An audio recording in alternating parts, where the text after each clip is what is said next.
From Southwest Florida's news leader, this is Wink News at 6. Finding that out while you're eating. Everyone eats dinner here in the restaurant behind me. Now, when they heard about this, the place cleared out. The doors here are locked and the lights are out, but this massage therapist was working here today, and we confronted her about her arrest. Well, Stacey and Amanda, it has dried out, and if you take a look over here in the parking lot, you can see these puddles. This entire parking lot was flooded with about 5 inches of water, so yes, it has gotten much better, but if you come with me and follow me, this is the doggy play area here at Camp Bow Wow, and these are all individual AstroTurf squares, and it got so flooded in here, they actually started to lift up and float away. County leaders have not told us if they plan on installing any of these new fans. Wink News is following another breaking story now. Brand new information, new video of a man shot by Collier County deputies. Here he is arriving at Lee Memorial Hospital in an ambulance. The deputy says the man wouldn't drop his gun along Delaware Avenue, so in fear of his life, the deputy opened fire. Wink News reporter Nicole Papageorge live on the scene for us. Nicole, what else can you tell us? Well, in the past 45 minutes, Chris, I can tell you the sheriff's office helicopter was up. It was taking pictures of the crime scene. And I'll show you that deputies and crime scene investigators are still here looking for any shells from the gunshots, also marking any evidence here. Find a new place to stay. Wink News reporter Jennifer Jones is live at the house tonight. And Jennifer, where does the family go from here? Lois, that's the big question tonight. The family is trying to figure that out. But in just the past hour, the company that's going to be taking down this tree tomorrow was actually here. They put up this yellow caution tape because the roof is unstable. An ordinary python, if you call it that, is about 7 to 10 feet. Well, this one was 15 feet long. That is the length of this rope that I have here on the dock, and this is exactly where the python was caught. And as you can expect, people ran over to see it. Nicole, what happened when you tried to talk to the owner today? Well, Chris and Lois, when we tried to go to the address that was listed on his arrest report, a woman who said that she was his wife confronted us in her car. Wink News cameras were rolling as we went to the address listed for the owner of Castaway's restaurant, Alfred Rosillo. He's facing charges of running an illegal gambling operation with electronic machines at his business. But this woman, who says she's his wife, started screaming at our camera and confronted us in her car. Why are you on my property? Why are you on my property? I'm not on your property. This is my property.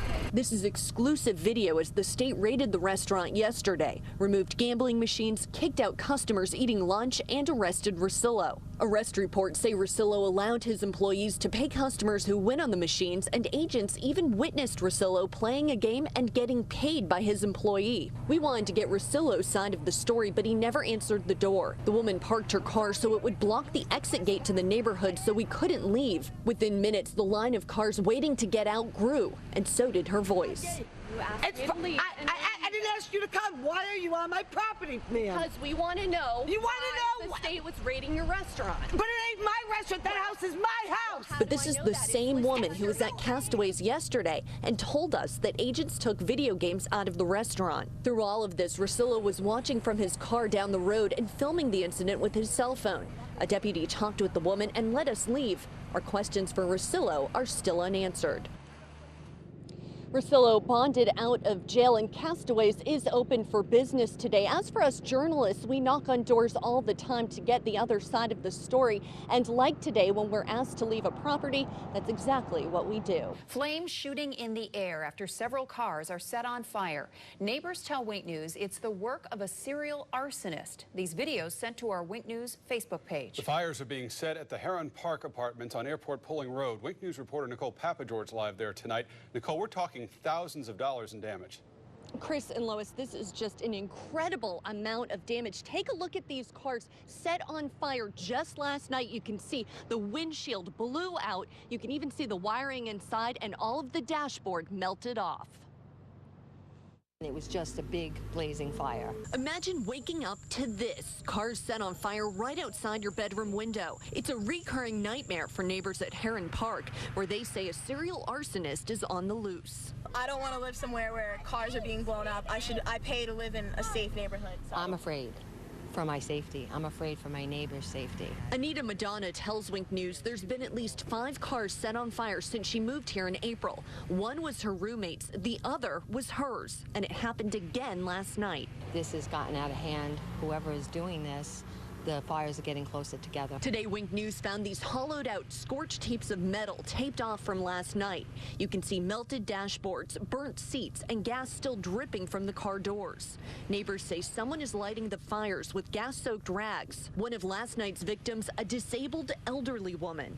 We talked with her neighbor who's so afraid for his safety, he asked us not to show his face on camera. What's next?